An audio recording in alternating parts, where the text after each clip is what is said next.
Elle n'était qu'une employée domestique, invisible aux yeux de l'élite et méprisée par un patron qui se croyait intouchable. Lors d'une fête, elle est humiliée devant tout le monde, mais quelque chose s'éveille en elle. Quelques jours plus tard, elle découvre des preuves cachées révélant la fraude derrière un empire construit sur des mensonges. Ce qui semblait être un acte de vengeance devient un cri de justice qui change à jamais la vie d'une femme et d'un millionnaire. Avant de commencer cette histoire, n'oubliez pas de vous abonner à notre chaîne, de laisser un pouce bleu sur la vidéo, ce qui est très important pour nous, et dites-nous depuis quelle ville vous écoutez cette histoire. La fine pluie de mars peignait les fenêtres du 23e étage du penthouse dans le 16e arrondissement, où les lumières de la ville de Paris clignotaient comme des étoiles tombées sur l'asphalte mouillé. Geneviève Lefebvre passait un chiffon humide sur la surface en marbre du plan de travail de la cuisine haut de gamme, ses mouvements précis et silencieux, comme il l'avait toujours été au cours des 6 dernières années de travail dans cette maison. À 42 ans, elle avait les mains calleuses d'une vie entière dédiée aux travaux domestiques, mais ses yeux brillaient encore d'une intelligence que peu de gens prenaient la peine de remarquer. De l'autre côté de la cuisine, le brouhaha de la fête grandissait. Auguste Moreau avait invité plus de 50 personnes pour célébrer le lancement de sa toute nouvelle entreprise, un cabinet de conseil en innovation technologique qui promettait de révolutionner le marché français. Avocats, entrepreneurs, journalistes et politiciens circulaient dans les vastes salons du penthouse, des coupes de champagne à la main, des conversations à un volume calculé et élégant remplissant l'atmosphère. Geneviève connaissait bien cette routine. Chaque fois que son patron organisait ces événements, elle devenait encore plus invisible que d'habitude. Non pas qu'Auguste Moreau l'ait jamais vraiment vue comme une personne. Pour lui, elle faisait simplement partie du mobilier, un accessoire nécessaire qui maintenait sa vie en parfait état de marche. Il ne lui avait jamais demandé son nom de famille, ne s'était jamais intéressé à savoir qu'elle avait une fille en faculté de droit à l'université de Paris-Nanterre, n'avait jamais su qu'elle lisait avidement les journaux qu'il jetait après avoir fait semblant de les avoir lus. La porte de la cuisine s'ouvrit brusquement et Auguste apparut, le visage légèrement rougi par l'alcool et l'excitation de la soirée. Grand, les cheveux grisonnants parfaitement coupés, un costume italien sur mesure. Il avait cette posture de celui qui était habitué à être le centre de l'attention. À 55 ans, Auguste Moreau était connu dans le milieu des affaires parisien comme un self-made man, quelqu'un qui avait bâti un empire de cabinets de conseil et d'investissement en partant de rien, uniquement avec son intelligence privilégiée et sa formation académique impeccable. « Geneviève, j'ai besoin que vous serviez ce whisky écossais aux gens du secteur financier. Ils sont sur la terrasse, dit-il, sans même la regarder, se retournant déjà pour sortir. « Oui, monsieur Moreau, répondit-elle, comme toujours, sa voix basse et respectueuse. Il s'arrêta à la porte et se retourna, comme s'il s'était souvenu de quelque chose. Ah, et essayez de ne rien renverser cette fois. Certains de ces hommes brassent des millions par jour. Ils ne sont pas habitués aux négligences. Geneviève sentit quelque chose se contracter dans sa poitrine, mais elle se contenta d'acquiescer. Ce n'était pas elle qui avait renversé quoi que ce soit à la dernière fête. En fait, c'était Auguste lui-même, après quelques verres de trop, mais elle ne dit rien. Elle ne disait jamais rien. Portant le plateau en cristal avec les bouteilles de whisky écossais de 12 ans d'âge, Geneviève traversa le salon principal. Les conversations fluaient autour d'elle comme l'eau contournant une pierre. Des fragments parvenaient à ses oreilles, des discussions sur la bourse, des commentaires sur la nouvelle loi fiscale, des analyses sur le scénario politique national. Elle connaissait bien ces sujets, non seulement grâce aux journaux qu'elle lisait religieusement chaque matin, mais aussi grâce aux conversations téléphoniques d'Auguste qu'elle entendait par inadvertance en nettoyant son bureau. La terrasse du penthouse offrait une vue panoramique sur Paris. Les lumières des bâtiments s'étendaient à perte de vue, créant une mosaïque urbaine qui ne manquait jamais d'impressionner. Un groupe de cadres était réuni près du parapet, gesticulant avec animation tout en discutant des projections du marché. « Excusez-moi », dit doucement Geneviève en s'approchant avec le plateau. Un des hommes, un individu corpulent d'environ 60 ans, cessa de parler et l'observa un instant. « Regardez-moi ça, Auguste sait vraiment comment bien traiter ses invités. Un service de première classe. » Geneviève servit le whisky en silence, habituée à être traitée comme si elle n'avait pas d'oreille. Quand elle eut terminé, elle fit mine de se retirer, mais le même homme la retint. « Attendez une minute, ma chère, vous travaillez ici depuis combien de temps ?»« 6 ans, monsieur, » répondit-elle, un peu surprise par la question. « 6 ans avec Auguste Moreau. Vous avez dû apprendre beaucoup de choses, hein? Cet homme est un génie des affaires. » Avant que Geneviève ne puisse répondre, Auguste apparut sur la terrasse, sa propre coupe à la main, un large sourire aux lèvres. « Vous faites connaissance avec mon employé? Geneviève est très efficace. Elle ne m'a jamais posé de problème pendant toutes ces années. » « Nous disions justement qu'elle a dû beaucoup apprendre en travaillant avec vous, » dit le cadre corpulent. Auguste éclata de rire, un son qui résonna sur la terrasse et fit tourner quelques têtes. « Apprendre? Écoutez, Robert, s'il y a une chose que j'ai apprise dans la vie, c'est qu'il y a des gens qui sont nés pour diriger et des gens qui sont nés pour servir. Geneviève ici présente est un exemple parfait du second type. Elle ne m'a jamais posé une question intelligente en 6 ans. Elle ne montre même pas de curiosité pour les affaires qui se traitent sous son propre nez. » Le groupe rit, certains plus mal à l'aise que d'autres. Geneviève sentit le rouge lui monter aux joues, mais elle garda une expression neutre. Ses mains, cependant, serrèrent un peu plus fort le plateau vide. « Ce n'est pas une critique, comprenez-moi bien, » continua Auguste, clairement enthousiasmé par l'attention qu'il recevait. « C'est juste une observation sociologique. J'ai étudié l'économie comportementale à Harvard, j'ai fait un 3e cycle en gestion stratégique à la London School of Economics, et je peux affirmer avec certitude qu'il existe différents profils cognitifs. Certains sont programmés pour l'excellence intellectuelle, d'autres pour des tâches plus opérationnelles. » Robert hocha la tête, l'air impressionné. Harvard et la LSE, vraiment impressionnant. Et tout ça en partant de zéro, n'est-ce pas? J'ai lu dans une de vos interviews que vous avez commencé sans rien. Exactement. Self-made, comme vous dites, les Américains. Fils de la classe moyenne inférieure, j'ai dû me battre pour chaque opportunité. Mais la différence entre des gens comme nous et des gens comme Geneviève est simple. L'ambition intellectuelle, la capacité d'abstraction, la vision systémique. Des caractéristiques qui, malheureusement, ne peuvent pas être enseignées. Geneviève resta là, immobile, comme si elle faisait partie du décor. À l'intérieur de sa poitrine, quelque chose brûlait silencieusement. Ce n'était pas seulement de la colère, c'était un mélange complexe d'humiliation, d'indignation et d'une profonde tristesse de reconnaître qu'aux yeux de ces gens, elle n'était en effet qu'un meuble humain. « Geneviève », dit soudain, Auguste comme s'il avait eu une idée brillante. « Puisque nous en parlons, dites-moi une chose. Savez-vous ce que signifie le PIB » La terrasse devint silencieuse, tous les regards tournés vers elle. Geneviève savait parfaitement ce qu'était le produit intérieur brut. Elle savait que la France avait connu une croissance de 0,9% l'année précédente. Elle connaissait même les débats autour de la méthodologie de calcul. Mais elle savait aussi que toute réponse qu'elle donnerait serait interprétée comme une prétention déplacée pour sa position. « Non, monsieur Moreau, » mentit-elle, sa voix à peine un murmure. « Vous voyez, c'est exactement ce que je dis. 6 ans à entendre nos conversations sur l'économie, la politique, les affaires, et elle n'a jamais développé ne serait-ce qu'une curiosité de base pour ces sujets. C'est une question de structure mentale, mes amis. Il n'y a rien de mal à cela, simplement chacun a sa place dans la société. » D'autres rirent, d'autres hochements de tête approbateurs. Geneviève sentit une larme lui brûler le coin de l'œil, mais elle ne la laissa pas couler. Au lieu de cela, elle fit une légère révérence et dit « Excusez-moi, je dois retourner à la cuisine. » Alors qu'elle retournait à l'intérieur de la maison, elle pouvait encore entendre la conversation se poursuivre dans son dos. Auguste racontait maintenant une affaire qu'il avait récemment conclue, utilisant des termes techniques et citant des théories économiques, avec l'aisance de quelqu'un qui avait vraiment étudié dans des universités de prestige. Dans la cuisine, Geneviève posa ses mains sur l'évier et respira profondément. Sa fille Caroline lui disait toujours qu'elle était trop intelligente pour se laisser humilier de cette façon, qu'elle devrait chercher d'autres emplois, qu'elle méritait plus de respect. Mais Caroline ne comprenait pas la réalité. Les emplois étaient rares, surtout pour les femmes de 42 ans sans diplôme universitaire, et Caroline devait terminer ses études.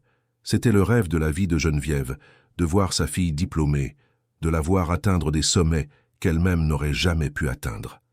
La fête se poursuivit jusqu'après minuit. Geneviève travailla en silence, ramassant les verres sales, vidant les cendriers, rangeant la maison pour le lendemain. Quand enfin tous les invités furent partis, Auguste passa une dernière fois par la cuisine. « Bonne nuit, Geneviève. Demain, vous pouvez arriver un peu plus tard, après 9 heures. J'aurai besoin que vous rangiez mon bureau, j'attends des documents importants. »« Oui, monsieur Moreau, bonne nuit. » Il partit sans un mot de plus. Geneviève finit de nettoyer la cuisine et rentra chez elle, prenant 2 bus pour arriver au petit appartement de 2 pièces à Saint-Denis qu'elle partageait avec Caroline.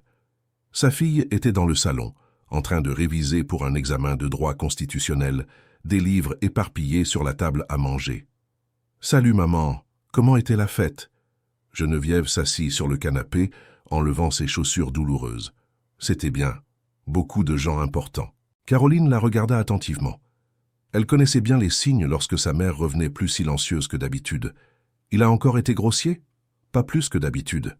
Maman, tu n'as pas à supporter ça. Tu es intelligente. Tu sais des choses que la moitié de ces riches n'imaginent même pas. Tu te souviens quand tu m'as expliqué la crise des subprimes mieux que mon professeur d'économie? Geneviève sourit tristement. C'est différent, ma chérie. La connaissance et la position sociale sont 2 choses distinctes. Je peux connaître l'économie, mais je reste une employée de maison de 42 ans sans diplôme. Mais ça ne veut pas dire que tu vaux moins que n'importe lequel d'entre eux. Je le sais ici, dit Geneviève en se touchant la poitrine. Mais dehors, dans leur monde, je suis invisible. Et peut-être que c'est mieux ainsi, du moins pour l'instant. Cette nuit-là, Geneviève mit du temps à s'endormir. Les paroles d'Auguste résonnaient dans son esprit, mêlées au souvenir de tant d'autres petites humiliations accumulées au fil des ans. Des commentaires apparemment innocents sur son intelligence, des blagues sur sa position sociale, la sensation constante d'être traitée comme si elle était incapable de comprendre quoi que ce soit au-delà des tâches ménagères. Mais il y avait quelque chose de différent cette fois.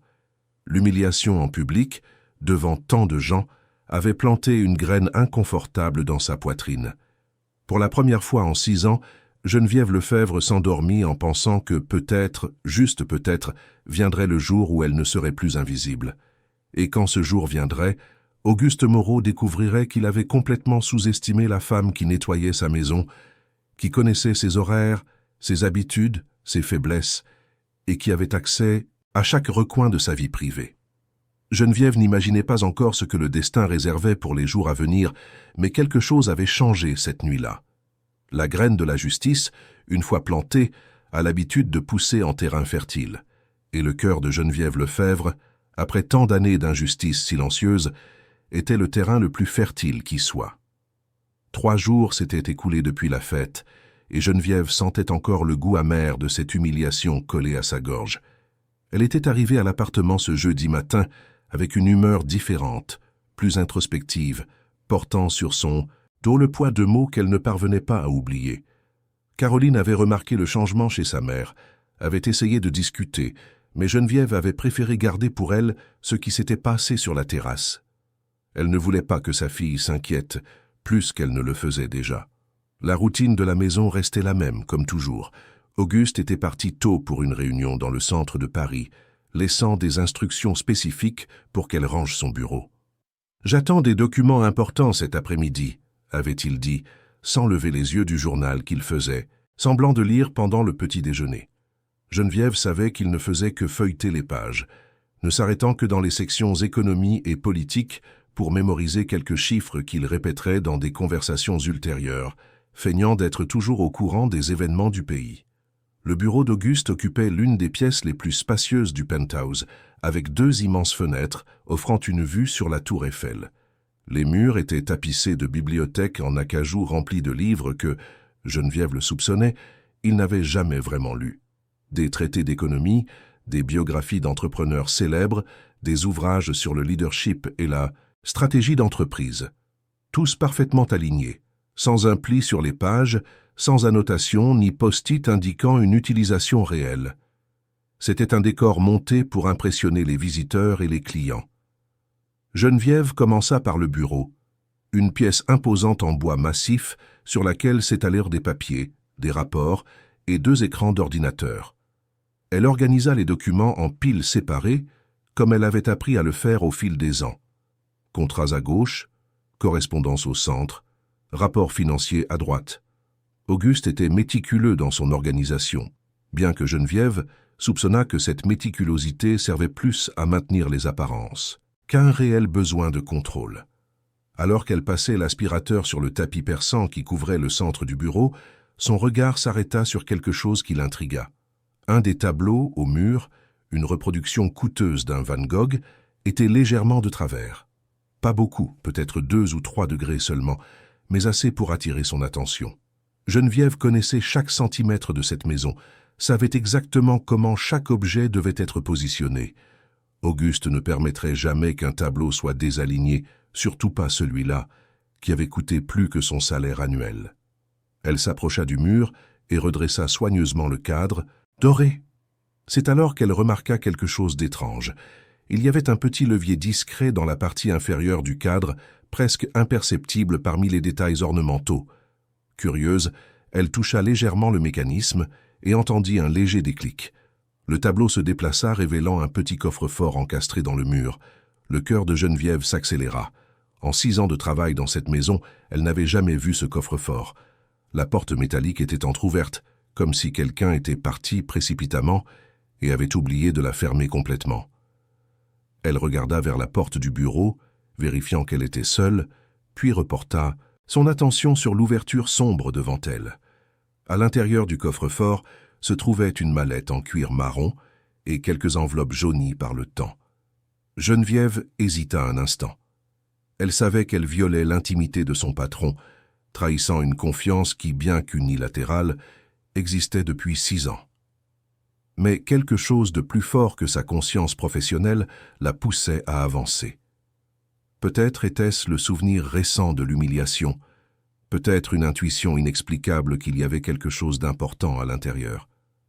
Les mains tremblantes, elle retira la mallette du coffre. Elle était lourde, remplie de documents. Elle l'ouvrit sur le bureau et se trouva face à une collection de papiers qui la firent froncer les sourcils de confusion. Il y avait des diplômes, des certificats, des correspondances officielles, le tout très bien organisé dans des pochettes en plastique transparente. Le premier document qui attira son attention fut un diplôme de la Harvard Business School. Le papier était élégant, avec des lettres dorées et des sceaux officiels, le nom d'Auguste Moreau inscrit d'une calligraphie parfaite. Mais quelque chose n'allait pas. La date d'obtention indiquait 1995, mais Geneviève savait qu'Auguste était né en 1968. Cela signifierait qu'il aurait été diplômé à 27 ans, ce qui serait possible, n'eût été un autre détail qui l'intrigua. Le papier semblait trop neuf pour un document de près de 30 ans. Elle feuilleta quelques autres documents et trouva quelque chose d'encore plus troublant. Une correspondance électronique imprimée, datant de seulement 2 ans auparavant, entre Auguste et une entreprise nommée Premium Documentation Services. L'entête de l'entreprise était discret, mais le contenu du message la laissa bouche bée.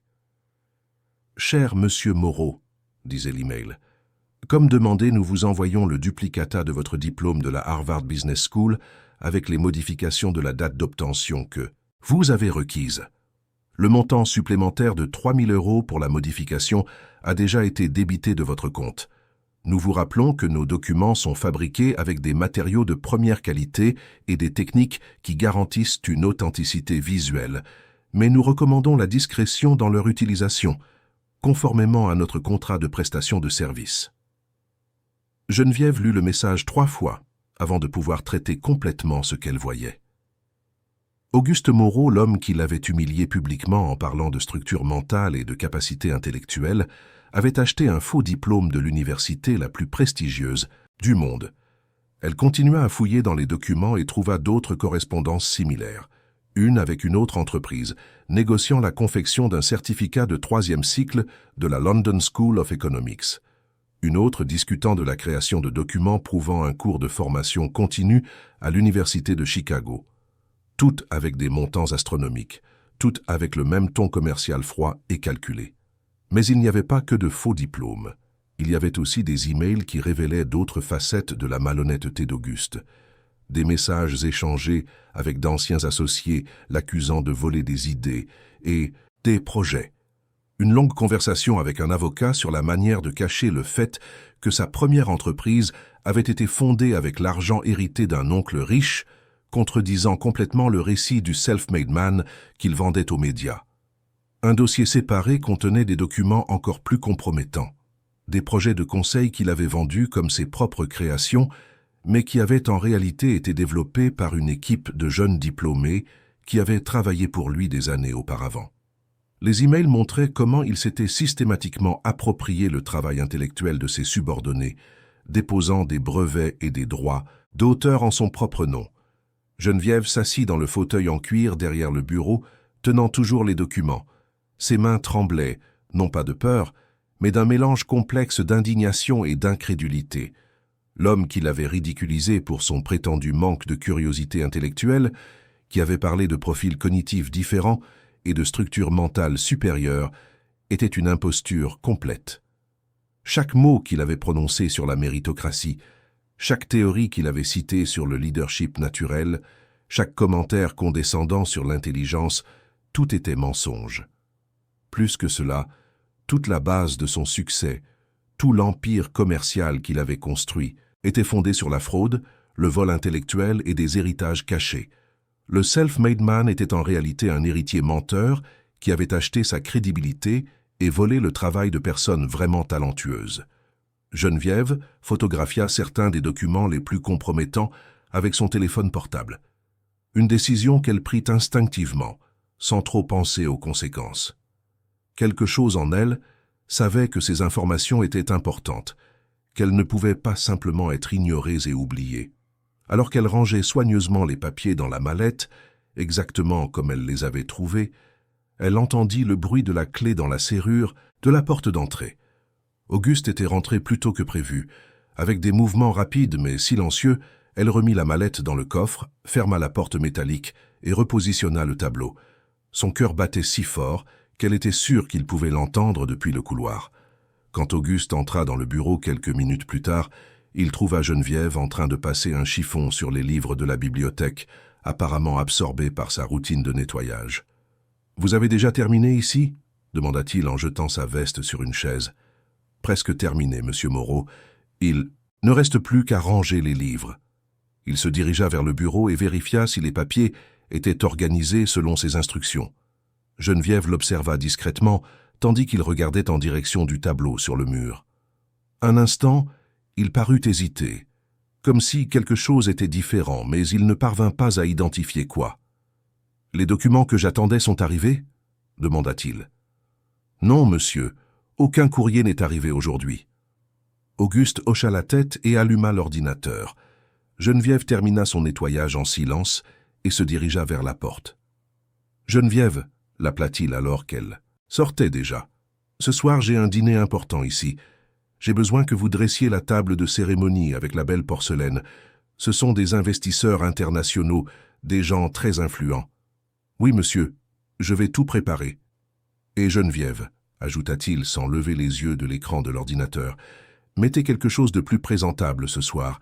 Ces gens font attention aux détails. » Elle sentit son visage s'échauffer, mais répondit simplement « Oui, monsieur. » En sortant du bureau, Geneviève se dirigea lentement vers la cuisine, digérant tout ce qu'elle avait découvert. La sensation était surréaliste, comme si elle avait découvert qu'elle vivait dans une pièce de théâtre et venait de voir les acteurs enlever leurs masques dans les coulisses. Elle prit son téléphone et regarda les photos qu'elle avait prises.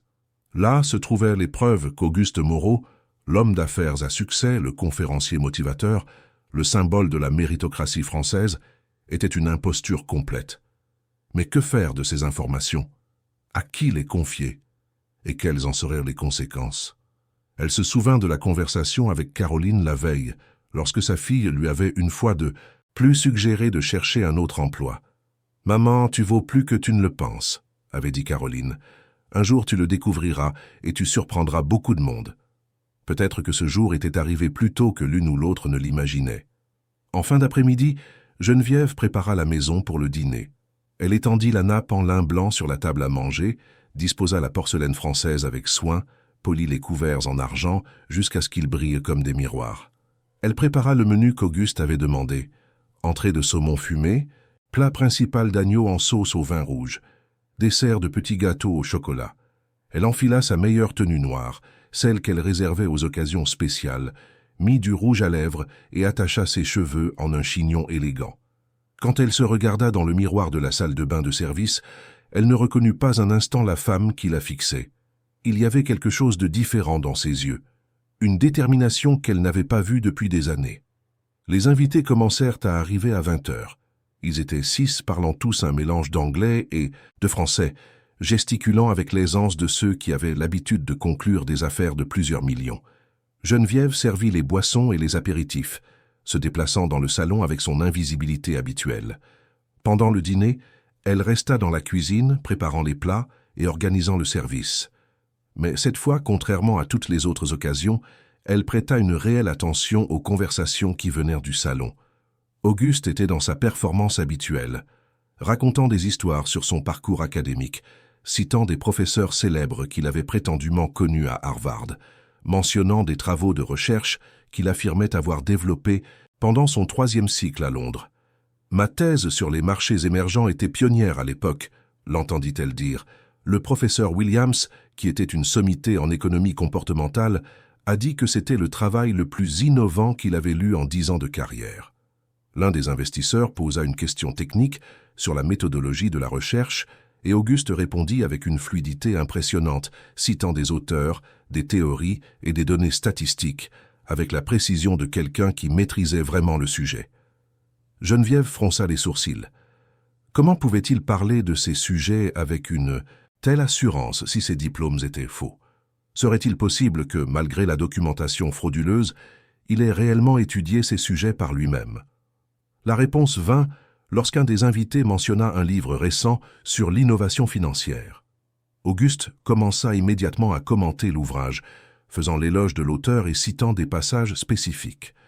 Geneviève reconnut la conversation car elle avait lu des critiques du même livre dans le journal quelques semaines auparavant. Les phrases qu'Auguste utilisait étaient exactement les mêmes que celles de la critique, mot pour mot. C'est alors qu'elle comprit toute l'étendue de l'imposture. Auguste n'était pas seulement un faussaire de diplôme. C'était un acteur consommé qui avait passé des années à mémoriser suffisamment d'informations pour soutenir sa persona intellectuelle. Il lisait des critiques, mémorisait des données, étudiait juste assez pour paraître érudit dans des conversations superficielles, mais sans jamais avoir réellement la formation qu'il prétendait posséder. Quand le dîner se termina et que les invités furent partis, Geneviève nettoya la maison en silence, absorbée par des pensées qui semblaient se multiplier à chaque minute. Auguste passa par la cuisine avant de monter dans sa chambre. Le dîner était parfait, Geneviève. Ses investisseurs ont été impressionnés par le service. Vous pouvez arriver plus tard demain, après 10 heures. Je travaillerai de la maison le matin. Oui, monsieur. Bonne nuit. Quand elle arriva chez elle cette nuit-là, Caroline était encore réveillée, en train de réviser sur la table du salon. Geneviève s'assit à côté de sa fille et observa les livres de droit éparpillés sur la surface en bois. « Maman, tu es bizarre. Il s'est passé quelque chose ?» Geneviève hésita un instant. Une partie d'elle voulait tout raconter à Caroline, partager le poids de cette découverte avec quelqu'un en qui elle avait confiance. Mais une autre partie, la partie prudente qu'il avait maintenue employée pendant 6 ans, lui conseillait de garder le silence. « Je suis juste fatiguée, ma chérie. La journée a été longue. » Caroline étudia le visage de sa mère un instant. « Tu sais que tu peux me parler de tout, n'est-ce pas? On est une équipe. » « Je sais, et je t'en remercie tous les jours. » Cette nuit-là, Geneviève mit plus de temps que d'habitude à s'endormir. Les images des documents frauduleux défilaient dans son esprit comme les images d'un film au ralenti. Les emails, les faux diplômes, les preuves de vol intellectuel, tout formait un tableau clair et troublant de qui était vraiment Auguste Moreau. Mais avec l'indignation, grandissait aussi une sensation étrange, presque libératrice. Pour la première fois en 6 ans, elle savait quelque chose qu'il ne savait pas qu'elle savait. Pour la première fois, l'invisibilité qui la dérangeait tant s'était transformée en un avantage stratégique. Geneviève Lefebvre s'endormit cette nuit-là en sachant que sa vie était sur le point de changer. Elle ne savait pas encore exactement comment ni quand, mais elle était absolument certaine qu'elle ne pourrait pas faire semblant bien. Plus longtemps de ne pas avoir vu ce qu'elle avait vu, de ne pas savoir ce qu'elle savait. La vérité, une fois révélée, a son propre pouvoir. Et Geneviève venait de devenir la dépositaire d'une vérité qui pourrait ébranler les fondations du monde d'Auguste Moreau. La question n'était plus de savoir si elle ferait quelque chose de cette information, mais quand et comment. Les jours qui suivirent la découverte des documents passèrent comme dans un étrange brouillard pour Geneviève. C'était comme si elle vivait deux vies simultanément, celle de l'employée de maison obéissante et silencieuse, et celle de la femme qui portait un secret explosif, capable de détruire complètement la réputation de son patron. La tension entre ces deux identités grandissait à chaque heure, à chaque interaction avec Auguste, à chaque mensonge qu'elle l'entendait raconter au téléphone. Le vendredi suivant, Geneviève ne put plus supporter seule le poids de cette connaissance. Elle appela Madame Marlène, son amie depuis plus de 20 ans, qui avait travaillé comme domestique dans la maison d'une famille traditionnelle de l'avenue Foch avant de prendre sa retraite. Marlène était l'une des rares personnes en qui Geneviève avait une confiance absolue, quelqu'un qui comprenait les complexités et les humiliations du travail dans les maisons des riches de Paris. Elle convinrent de se retrouver le dimanche matin dans le petit café près de chez Marlène, à Montmartre. Geneviève arriva 15 minutes en avance, nerveuse, tripotant constamment l'anse de son sac où elle gardait son téléphone avec les photos compromettantes. « Ma petite, tu as une mine affreuse, » dit Marlène dès son arrivée, en serrant son amie dans ses bras avec affection. « Qu'est-ce qui s'est passé ?» Marlène avait 63 ans, des cheveux gris toujours bien coiffés et un regard vif qui semblait voir à travers les gens. Elle avait élevé seule 3 enfants avec l'argent qu'elle avait gagné en nettoyant des maisons, et tous étaient diplômés et réussissaient professionnellement. Si quelqu'un comprenait la résistance et la dignité, c'était bien elle. Geneviève raconta tout. L'humiliation à la fête, la découverte du coffre-fort, les documents frauduleux, les emails compromettants. Elle parlait à voix basse, mais avec une intensité qui faisait sortir les mots en torrent, comme si elle pouvait enfin respirer après des jours à retenir son souffle. Marlène écouta tout en silence, hochant parfois la tête ou faisant de petits bruits d'indignation. Quand Geneviève eut fini de raconter, elles restèrent quelques minutes sans parler, buvant simplement leur café et digérant l'ampleur de la situation. « Geneviève, » dit enfin Marlène, « tu sais que tu ne peux pas te taire à ce sujet. »« Je sais, Marlène, mais tu ne comprends pas la situation. J'ai besoin de ce travail. Caroline est en dernière année de fac. Il ne lui reste que 6 mois avant d'être diplômée. Si je perds ce revenu maintenant... Ma chérie, écoute ce que je te dis. Cet homme n'est pas seulement un menteur, il est dangereux. Combien de personnes penses-tu qu'il a trompé? Combien d'investisseurs ont perdu de l'argent en croyant à son imposture?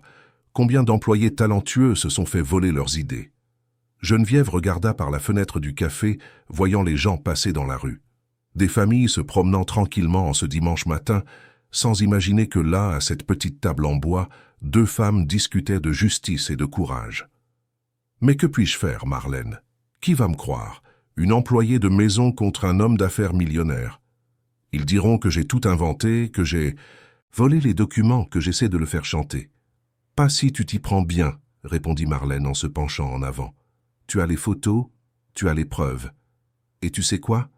Les gens comme ton patron se croient toujours intouchables, qu'ils ne seront jamais découverts. C'est pour ça qu'ils deviennent négligents, qu'ils laissent des traces. Si tu arrives à exposer ça publiquement, d'autres personnes se manifesteront. Il y en a toujours. » « Comment ça, publiquement? Tu as dit qu'il donne sans cesse des interviews, qu'il fait des conférences, qu'il reçoit des journalistes chez lui. La prochaine fois que ça arrivera, tu montres les preuves. Devant tout le monde. Comme ça, il ne pourra pas nier, il ne pourra pas inventer d'excuses après. » Geneviève sentit un frisson lui parcourir l'échine. « Marlène, c'est très risqué. Il peut me poursuivre en justice, il peut... » « Il peut quoi? Te poursuivre pour avoir dit la vérité? Avec des preuves? Geneviève, écoute une chose que j'ai apprise en 40 ans à nettoyer les maisons des riches. Ils n'ont de pouvoir sur nous que tant que nous les laissons faire. Au moment où une personne courageuse décide de les affronter avec la vérité, ils se révèlent pour ce qu'ils sont vraiment, des gens faibles qui ont bâti des empires sur des mensonges. Les deux femmes discutèrent encore pendant 1 heure. Marlène raconta des histoires de situations similaires dont elle avait été témoin au fil des ans. Des employés qui avaient découvert des irrégularités et obtenu justice, même en affrontant des patrons puissants. Il n'y en avait pas beaucoup, mais elles existaient. Geneviève rentra chez elle ce dimanche-là avec les idées plus claires, mais le cœur toujours partagé. Caroline remarqua le changement d'humeur de sa mère et tenta de discuter, mais Geneviève ne se sentait pas encore prête à impliquer sa fille dans cette situation. Le lundi, en arrivant au travail, Auguste était particulièrement agité. Il parlait au téléphone en anglais, gesticulant de manière théâtrale, essayant clairement d'impressionner quelqu'un à l'autre bout du fil avec sa prétendue maîtrise de la langue. Geneviève remarqua qu'il consultait constamment un papier avec des notes, comme s'il lisait un script. « Geneviève » l'appela-t-il dès qu'il eut terminé l'appel. « Cette semaine va être très importante. Jeudi, j'ai une présentation. Cruciale ici. C'est le lancement d'un projet de conseil international qui pourrait valoir des millions. J'aurai des investisseurs étrangers, des journalistes économiques, des gens très importants du marché financier. »« Oui, monsieur. J'ai besoin que vous prépariez la maison comme jamais auparavant. Je veux que tout soit parfait. Cette présentation pourrait complètement changer la dimension de mes affaires. » Pendant la semaine, Geneviève observa Auguste se préparer pour l'événement. Il répétait sa présentation à voix haute dans son bureau, mémorisant des données et des statistiques, préparant des réponses à d'éventuelles questions. C'était impressionnant de voir à quel point il pouvait paraître convaincant, même en se basant sur des connaissances superficielles et des informations mémorisées. Le mercredi soir, il organisa un dîner plus restreint, une sorte de pré-événement avec certains des investisseurs qui seraient présents à la présentation du lendemain. Geneviève servit la table comme toujours, mais cette fois, elle prêta une attention particulière aux conversations. L'un des invités, un homme d'affaires espagnol nommé Édouard Mendoza, posait des questions techniques sur le projet qu'Auguste lançait. Les réponses venaient avec fluidité, truffées de termes sophistiqués et de références académiques. Auguste cita des études de McKinsey, mentionna des tendances observées pendant son séjour à Harvard, parla des relations qu'il avait nouées pendant son 3e cycle à Londres. Mais c'est lorsqu'une journaliste économique, Anne-Sophie Blanchard, du journal Les Échos, commença à poser des questions plus spécifiques sur sa formation académique que Geneviève sentit son estomac se nouer. « Monsieur Moreau, » dit Anne-Sophie, « j'ai lu que vous aviez développé une thèse pionnière sur les marchés émergents pendant votre master à Harvard. Pourriez-vous nous parler un peu de la méthodologie que vous avez utilisée ?» Auguste n'hésita pas une seconde. « Bien sûr, Anne-Sophie, ma recherche était basée sur une combinaison d'analyses quantitatives et d'études de cas qualitatives. J'ai utilisé des données de 12 pays différents sur une période de 15 ans, en croisant des informations macroéconomiques avec des indicateurs sociaux spécifiques. » Geneviève retint son souffle un instant. Il mentait effrontément à l'une des journalistes économiques les plus respectées du pays. Et elle avait les preuves que tout cela était une imposture complète. « Fascinant, » continua Anne-Sophie. « Et le professeur Williams, qui était votre directeur de thèse, comment a-t-il réagi à vos conclusions ?» Le professeur Williams a dit que c'était le travail le plus innovant qu'il avait dirigé en 20 ans de carrière. D'ailleurs, une partie de la méthodologie que j'ai développée a fini par être intégrée dans des recherches ultérieures de Harvard même. Encore des mensonges, des couches et des couches de mensonges, construites avec une confiance qui impressionnait même Geneviève, qui connaissait la vérité. Le dîner se poursuivit avec Auguste, tissant une autre partie de son récit fictif.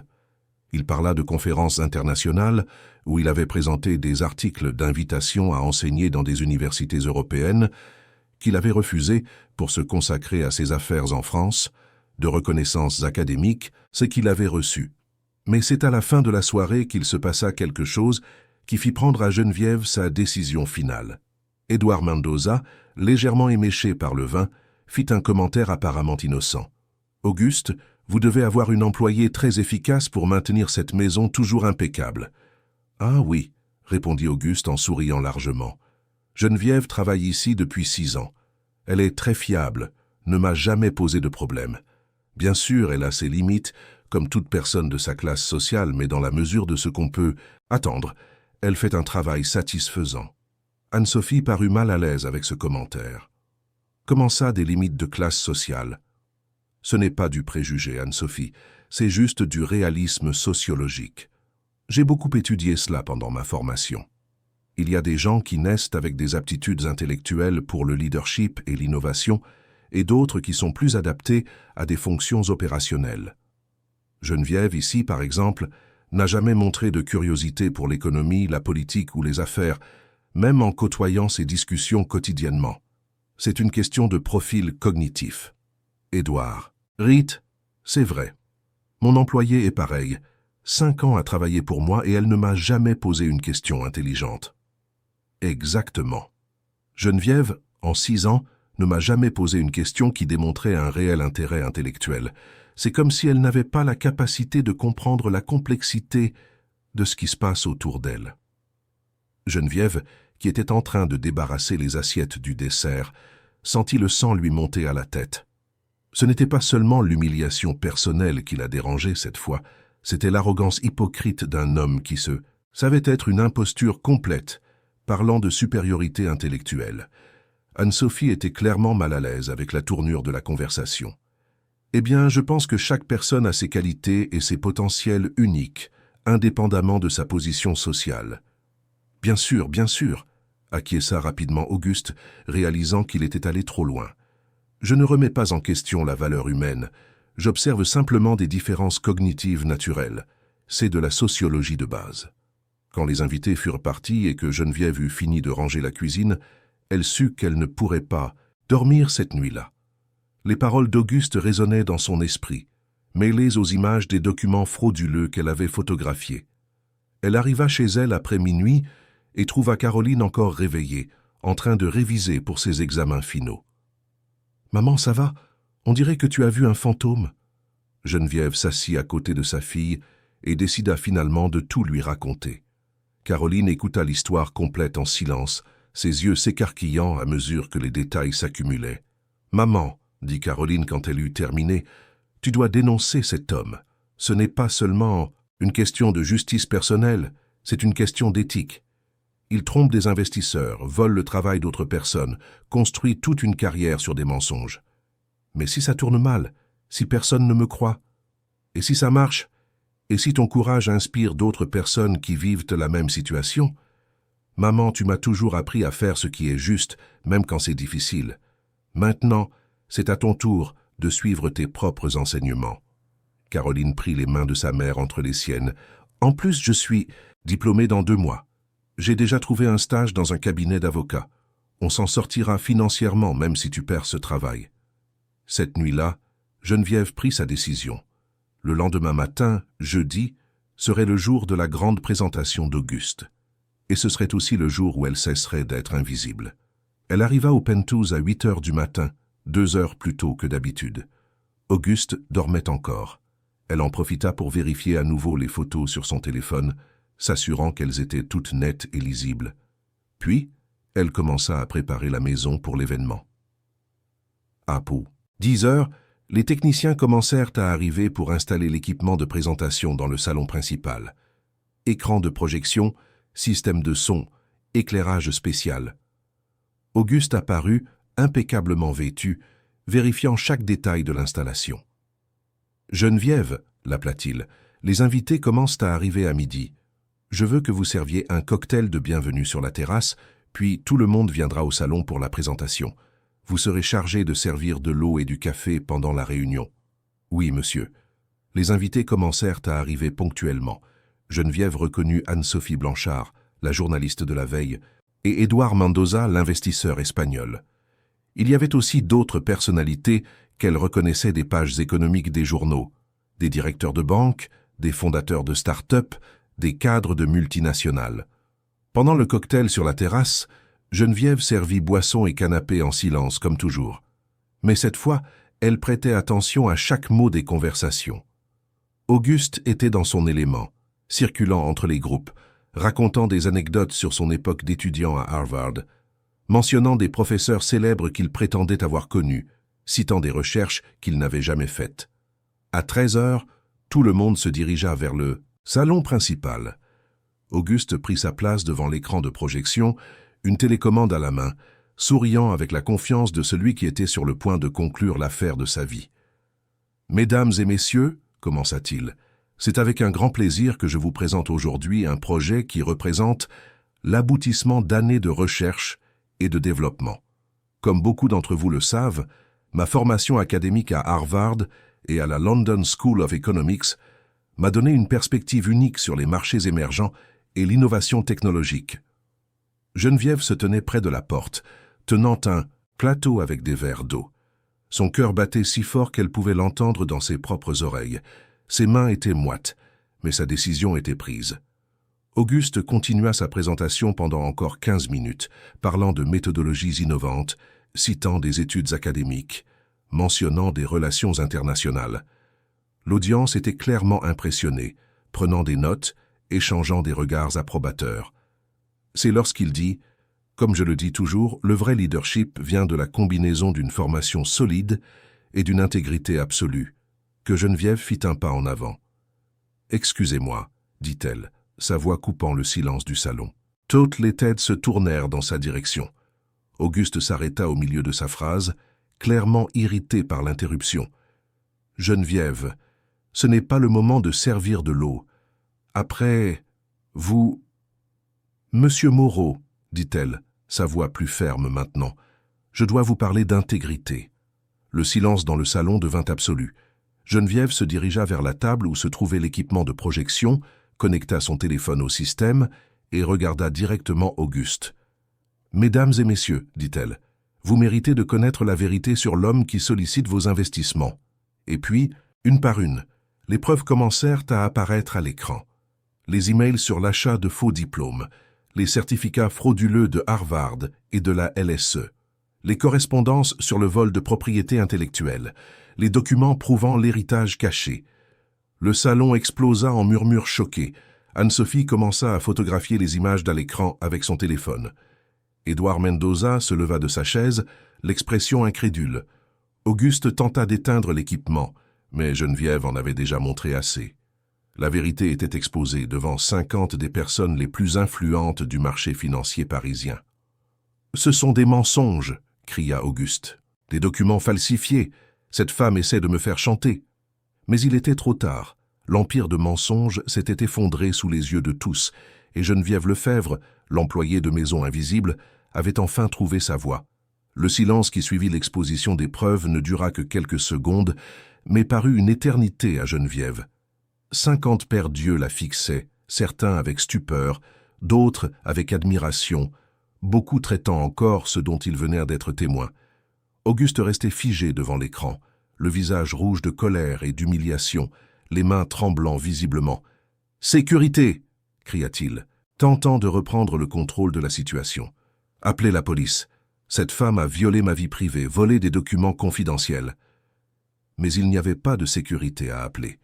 Et Anne-Sophie Blanchard était déjà debout, s'approchant de Geneviève, son téléphone à la main. « Madame, puis-je avoir votre nom complet? Je suis journaliste aux Échos et j'aimerais beaucoup m'entretenir avec vous. » Édouard Mendoza se leva brusquement, rangeant ses papiers avec des gestes nerveux. « Auguste, c'est un scandale. Vous nous avez fait venir ici pour présenter un projet basé sur de fausses références. Mon fonds ne peut être associé à ce genre d'affaires. » D'autres investisseurs commencèrent à se manifester, certains indignés, d'autres clairement gênés de s'être fait berner. Le brouhaha grandissait tandis qu'Auguste tentait désespérément de maîtriser la situation. « S'il vous plaît, cria-t-il en levant les mains. « Il y a une terrible méprise. Cette employée est clairement perturbée mentalement. Elle a inventé un fantasme pour me nuire. » Mais ces paroles sonnaient creux face aux preuves que tout le monde avait vues, les emails avec les dates, les montants payés pour les faux diplômes, les correspondances détaillées sur l'achat de certificats. Il était impossible de nier ce qui était là, noir sur blanc. Geneviève restait calme au centre de la tempête.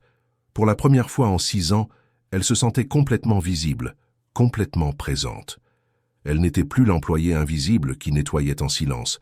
Elle était une femme qui avait trouvé sa voie et l'avait utilisée pour dénoncer une injustice. « Geneviève Lefebvre, dit-elle à Anne-Sophie en lui tendant la main. « Et j'ai bien plus de preuves que ce que j'ai montré ici aujourd'hui. » Anne-Sophie sourit. « J'en suis certaine. Pouvons-nous convenir d'un entretien ?» Auguste tenta une dernière carte désespérée. « Vous ne pouvez pas croire une employée de maison contre moi. Je suis Auguste Moreau. J'ai bâti un empire. J'ai une crédibilité sur le marché. » Ce fut Édouard Mendoza qui répondit, sa voix chargée de dédain. « Monsieur Moreau, votre crédibilité vient d'être complètement anéantie devant 50 témoins, et par une femme qui a montré plus de courage et d'intégrité en 5 minutes que vous n'en avez démontré dans toute votre carrière. » En moins d'une demi-heure, le penthouse était vide. Les invités étaient répartis par petits groupes, parlant à voix basse, beaucoup encore sous le choc. Anne-Sophie fut l'une des dernières à partir, après avoir échangé ses coordonnées avec Geneviève et fixé une interview pour le lendemain. Quand ils furent enfin seuls, Auguste et Geneviève se firent face dans le salon dévasté. Il était assis dans un fauteuil, la tête entre les mains, toute son arrogance habituelle évaporée. « Pourquoi as-tu fait ça ?» demanda-t-il, sa voix à peine un murmure. « Je t'ai donné du travail pendant 6 ans, tu avais une stabilité, tu as pu payer les études de ta fille. » Geneviève le regarda avec un mélange de pitié et de détermination. « Vous m'avez fait ça à la fête la semaine dernière, vous vous souvenez? Vous avez dit que je ne posais jamais de questions intelligentes, que c'était une question de structure mentale, qu'il y a des gens destinés à servir et d'autres à diriger. J'avais bu, j'ai dit des bêtises? Non, monsieur Moreau, vous avez dit exactement ce que vous pensiez. Et hier soir, vous avez répété la même chose à la journaliste et à vos invités. Le problème, c'est que vous parliez de supériorité intellectuelle, tout en étant une imposture complète. » Auguste releva la tête, les yeux rouges. « Vous ne comprenez pas la pression que j'avais. Le monde des affaires exige des références, un pédigré. Sans un diplôme de Harvard au mur, personne ne vous prend au sérieux. J'ai dû inventer ce CV pour obtenir des opportunités. Et combien de personnes réellement qualifiées ont perdu ces opportunités parce que vous occupiez une place qui n'était pas la vôtre? » Geneviève prit son sac et se dirigea vers la porte. « Je ne nettoierai plus jamais cette maison, monsieur Moreau, mais j'espère qu'un jour vous apprendrez qu'aucun diplôme n'enseigne le caractère. » En quittant le penthouse, Geneviève sentit une liberté qu'elle n'avait pas connue depuis des années. Elle avait peur de ce qui l'attendait, mais aussi une étrange sensation de paix. Elle avait fait ce qu'il fallait, même en sachant que cela changerait sa vie pour toujours. L'interview avec Anne-Sophie le lendemain dura 3 heures. Geneviève montra toutes les preuves qu'elle avait recueillies, raconta des détails sur les habitudes d'Auguste, ses mensonges constants, la manière dont il traitait ses employés et ses fournisseurs. Anne-Sophie fut impressionnée non seulement par le courage de Geneviève, mais aussi par sa clarté de pensée et sa capacité d'analyse. « Vous avez une perception très fine des dynamiques de pouvoir et du comportement en entreprise, » commenta la journaliste. « Avez-vous déjà pensé à travailler dans le conseil aux entreprises ?» Geneviève rit. « Je suis une employée de maison de 42 ans sans diplôme universitaire. Vous êtes une femme intelligente, courageuse et intègre, qui vient de dénoncer l'une des plus grandes fraudes d'entreprise de ces dernières années. Un diplôme n'est qu'un bout de papier. » L'article fut publié dans l'édition du week-end des Échos avec le titre « L'employé qui a fait tomber un empire de mensonges ». La répercussion fut immédiate et foudroyante. En quelques heures, l'histoire était partagée sur tous les réseaux sociaux. Geneviève devint un symbole de courage et de justice sociale. Son téléphone n'arrêtait pas de sonner, des journalistes demandant des interviews, des avocats offrant une représentation gratuite, des gens ordinaires envoyant des messages de soutien. Caroline avait du mal à y croire en rentrant à la maison et en trouvant sa mère interviewée par une équipe de BFM TV. L'histoire prit une ampleur nationale lorsque d'autres anciens employés et associés d'Auguste commencèrent à se manifester. Un jeune programmeur qui avait développé un logiciel innovant des années auparavant découvrit qu'Auguste avait breveté sa création. Une chercheuse de la Sorbonne reconnut des passages de sa thèse de master dans des articles qu'Auguste avait publiés comme siens. Un ancien associé révéla que la première entreprise d'Auguste avait été créée avec l'argent d'un héritage millionnaire, contredisant complètement son récit de self-made man. Le parquet ouvrit une enquête formelle. L'administration fiscale commença à auditer toutes les entreprises d'Auguste. L'autorité des marchés financiers suspendit ses activités de conseiller en investissement. 3 semaines après la révélation, Geneviève reçut un appel inattendu. C'était Marc Fournier, l'un des anciens associés d'Auguste qui avait été lésé des années plus tôt et dirigeait maintenant un cabinet de conseil spécialisé en conformité et intégrité d'entreprise. « Madame Lefebvre, j'ai vu votre histoire dans les médias et j'ai été impressionné par votre perspicacité et votre courage. J'aimerais discuter d'une opportunité d'emploi. » Geneviève crut à une plaisanterie. « Monsieur Fournier, je vous remercie de votre intérêt, mais je n'ai pas la formation pour travailler dans un cabinet de conseil. Vous avez détecté une fraude complexe qui a trompé des investisseurs avertis pendant des années. Vous avez identifié des schémas de comportement, recueilli des preuves, eu le courage d'exposer la vérité malgré les risques personnels. Ce sont exactement les compétences que je recherche chez une analyste en intégrité d'entreprise. La proposition était tentante, un salaire 3 fois supérieur à ce qu'elle gagnait, une mutuelle, des tickets restaurants et l'opportunité de reprendre ses études avec une bourse d'études financée par l'entreprise. Caroline fut euphorique en l'apprenant. « Maman, c'est l'opportunité de ta vie. Tu vas pouvoir travailler dans ce que... Tu aimes vraiment utiliser ton intelligence pour de vrai. » Geneviève commença dans la nouvelle entreprise un mois plus tard. Les premiers jours, elle se sentait perdue au milieu des rapports d'entreprise et des tableurs complexes, mais elle découvrit bientôt que ses compétences d'observation et d'analyse se transposaient parfaitement au monde de la conformité d'entreprise. En 6 mois, elle avait détecté des irrégularités dans 3 entreprises différentes, sauvant les clients de marques de scandales potentiels. Pendant ce temps, le procès contre Auguste avançait rapidement. Les preuves étaient irréfutables et de nouvelles victimes apparaissaient constamment.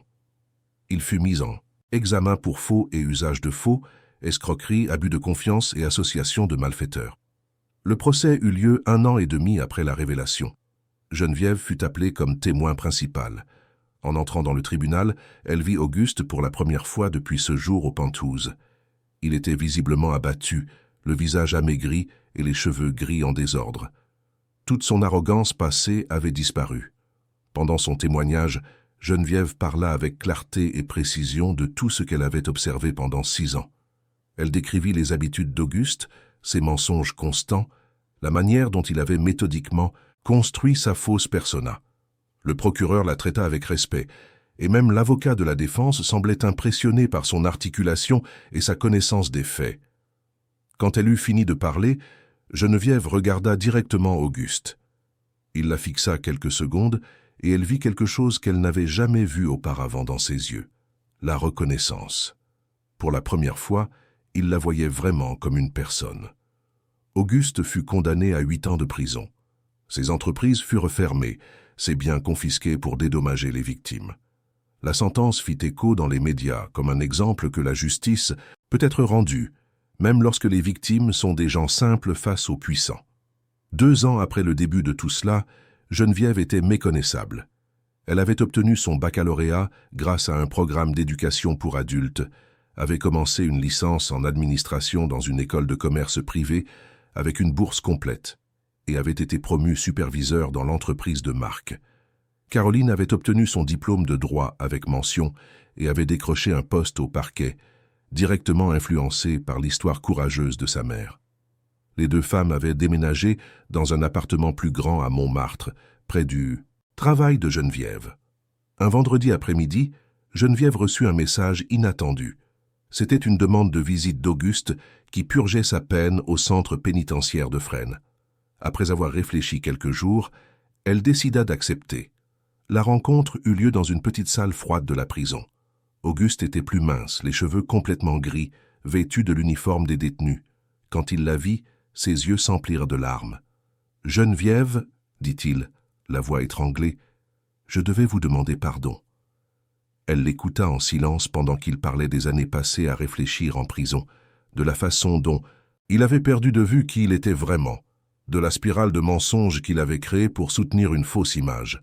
« J'ai toujours su que vous étiez différente, avoua-t-il, intelligente, observatrice, intègre. C'est pour ça que je vous humiliais. Parce que vous me rappeliez qui j'aurais pu être si j'avais choisi l'honnêteté au lieu des mensonges. « Je vous pardonne, monsieur Moreau, dit Geneviève, mais pas parce que vous méritez le pardon. Je pardonne parce que j'ai besoin d'avancer sans porter de rancœur. Vous m'avez sauvé, dit-il. La prison a été terrible, mais c'est ce dont j'avais besoin pour arrêter de vivre un mensonge. » Geneviève se leva pour partir. À la porte, elle se retourna une dernière fois. « Vous n'aviez pas besoin de Harvard pour être respecté, monsieur Moreau. Vous aviez juste besoin d'être honnête. Souvenez-vous de ça quand vous sortirez d'ici. » 3 ans plus tard, Geneviève donnait une conférence sur l'éthique des affaires à l'hôtel Negresco, à Nice. L'auditoire était composé de cadres, d'entrepreneurs, d'étudiants en administration. Elle racontait son histoire avec naturel, sans drame excessif, en se concentrant sur les leçons apprises, sur le courage, l'intégrité et la justice. Beaucoup de gens me demandent si je regrette d'avoir dénoncé mon ancien patron, dit-elle au micro, devant 300 personnes attentives. La vérité, c'est que oui, je regrette. Je regrette d'avoir attendu 6 ans pour le faire. Je regrette d'avoir supporté des humiliations en silence pendant si longtemps.